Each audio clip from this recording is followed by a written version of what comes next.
Hi, welcome to my channel. I'm a Central Texas gardener in Zone 8B. It's currently the beginning of May. I can't wait to show you all the things that are taking off in my late spring, early summer garden. I hope you guys enjoy it. All right, so I'm gonna start with this bee balm. Check that out. This is lemon bee balm. And for a while there, I was wondering if I was growing some giant weed out here because nothing was happening. This one got really tall, but look at those beautiful flowers. Aren't those gorgeous? And so it has just finally taken off. I've got a little bit more over here that hasn't quite started blooming, or it started to bloom a little bit, but you can see it's a little bit shorter over here. Here I've got the end of my larkspur, and you can kind of hear all the seeds in there, and so I'm going to harvest these and sprinkle some around my different landscape beds in the fall. This is my first purple coneflower. Look how beautiful that is. I mean, just the intricacy of the center of that coneflower. And so it's managing to carve out its own spot. It's kind of a crowded area here, but I'm so excited to see that bloom. All right, so coming in from sort of the back side of my backyard garden, I've got a 230-gallon rain tank here, which harvests rainwater from my roof. I do have it pressurized using an RV pump. Along the corner here is crossvine. Really puts on the show in April, but mostly just stays green the rest of the year. It's a self-clinging vine, but I do have this supported with a wire trellis, which I don't know that you'll really be able to appreciate because it's pretty dense here. I don't know if you can see some of that. As I scoot back again, this is a red yucca, which is pretty much almost indestructible. You'll see that a lot in commercial landscape because it just is low maintenance. And look how pretty that is. These flowers are just so pretty, and then the base of the plant will remain evergreen through the winter. Here's Texas lantana, and it's getting a nice spread going here. I think this can get 5 to 6 feet in spread, and maybe just as tall. And you'll have to be careful when you buy lantana. There's a lot of invasive species out there. I think you want the horrida, and I think there might be an urticoides, but I think horrida is the one you're looking for. Here is my little gem magnolia, and this is a smaller magnolia variety, and it has recently just put on a lot of foliage, so you can see all those new bright green leaves. It's also still blooming. So coming along the back side here is our Wright's skullcap, which is our native skullcap. There are 3 plants here, 1, 2, and 3. They get about 1 to 2 feet in height and spread, and these ones are definitely pushing every bit of that 2 feet, but just under 1 foot in height, I would say. And these do pretty well. This is sort of maybe more of a part shade area, and they're doing fairly well. I understand that these can tolerate sun to part shade.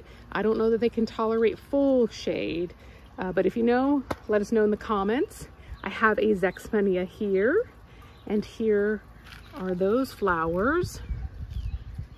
And then I have another zexmenia, a more established one here, and so you can sort of see that nice mounding habit.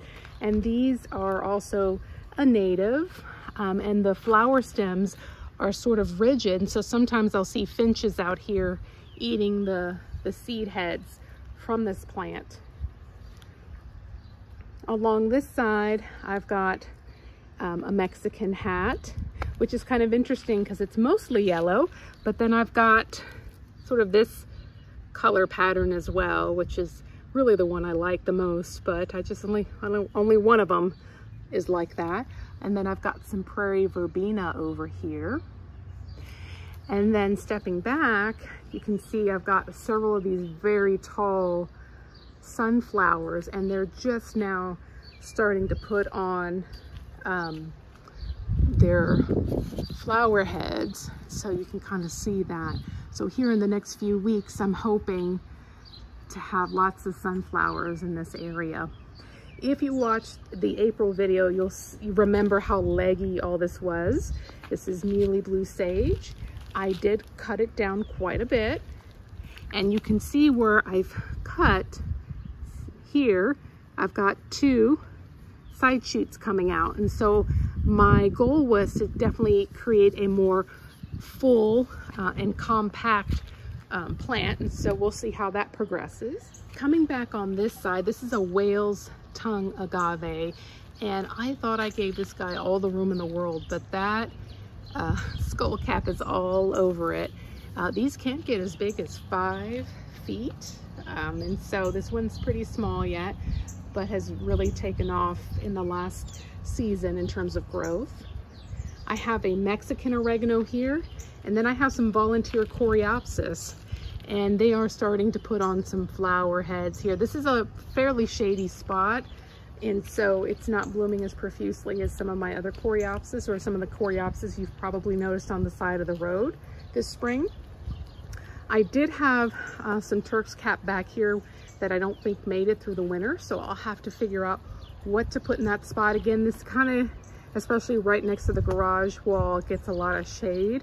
So if you have something that you think would look good back there that maybe is a native and maybe even flowers, let me know. All right, so coming along here, I just planted this. I had a Mexican bush sage here, but this is a white bush sage, which is a native and pretty drought tolerant from what I understand. I think it spreads by rhizomes, because you can see these new little guys popping out at the base. And so I'm hoping this really takes off. Here I've got a black-eyed Susan, and you can see it's kind of getting a little taller here. I noticed that these get about, I'd say, by like between 2 and 3 feet in height at their peak. And then behind it I've got a autumn sage, a pink autumn sage. Here I've got a hybrid salvia, and this has white flowers. I'll probably have to come out and just sort of trim a lot of the spent flowers back, but it's definitely grown quite a bit. Here's some of that pink skullcap. I've got that kind of rounding the corner here, and then I'm excited because here's my Mexican oregano, and it has started to flower. And so this is an evergreen. You can use this to cook with, and it gets about 4 by 4 feet in height and spread, so it really fills out of space, and it flowers. So I don't know what more you can ask from a plant. So love this. And then I've got another zexmenia here, another lantana, and I've got a couple of gaura back here. This one I think maybe has a virus. I'm not sure. Here you see that queen butterfly. He is on that Greg's mist flower, and this is really a butterfly magnet. I mean, it has always got something on it, and that's true of a lot of these native flowering plants. But let's get a close-up here. Isn't that beautiful? And so I don't know about you, but I love what the garden brings just as much as I love the garden itself. And so coming along here, here's that fire bush I just recently planted. And so I think it's very tiny now, but it should fill out that space. I think they get pretty big. Another crossvine really taking off here. It was also on scaffolding, a wire trellis, but it's doing pretty good on its own. It is self-clinging, but I've noticed that they do appreciate some degree of support. And then here is my San Antonio rose, Texas sage, and we've had some rain, so we've got a few blooms on it. And so there is that. And this I think is a more compact, maybe 5 to 6 feet in height and spread. Here are those blackfoot daisies just doing their thing. We've had a lot of rain, and I was really worried that they wouldn't do well and that maybe I hadn't amended my my flower bed enough, because these absolutely need good draining soil. And so I put a ton of expanded shale along this bed, and I think it's made the difference. I did find, these are hard to find, but I did find a few more blackfoot daisies, and so I added one there. Along the back side, I have autumn sage. That's what these guys are, and they get about 3 by 3 feet. They're evergreen for the most part, and they do flower, and they always bring the hummingbirds. Here's my pentstemon. It's getting a little scraggly, but it is just non-stop blooming, and this was also green for me throughout the winter, but I will have to prune this back because it's just kind of leggy there. And then I have another one like it that I just put in this season over here. And then I've got a chrysanthemum there. Here's another blackfoot daisy that I just put in along with this one here. And so similar sort of scheme. I've got the autumn sage in the back, Gulf Mully or Mealy here, golden euonymus or euonymus, and then I think this has got some sort of mutation or something. You see how thick that stem is, and so kind of interesting. That's not how the stems normally look. And so here are those dianella, and they're a little yellow now, I think because of all the rain. I noticed that with a lot of our drought hardy plants, they kind of get a little yellowy if they get a lot of moisture, but for the most part it'll be this sort of nice blue silvery color. And then I have a flame acanthus here and over here. This one is the orange variety, and then this one is a red variety. And then here's another Texas sage. This is greener and it gets taller. This one didn't bloom for us recently, but it does.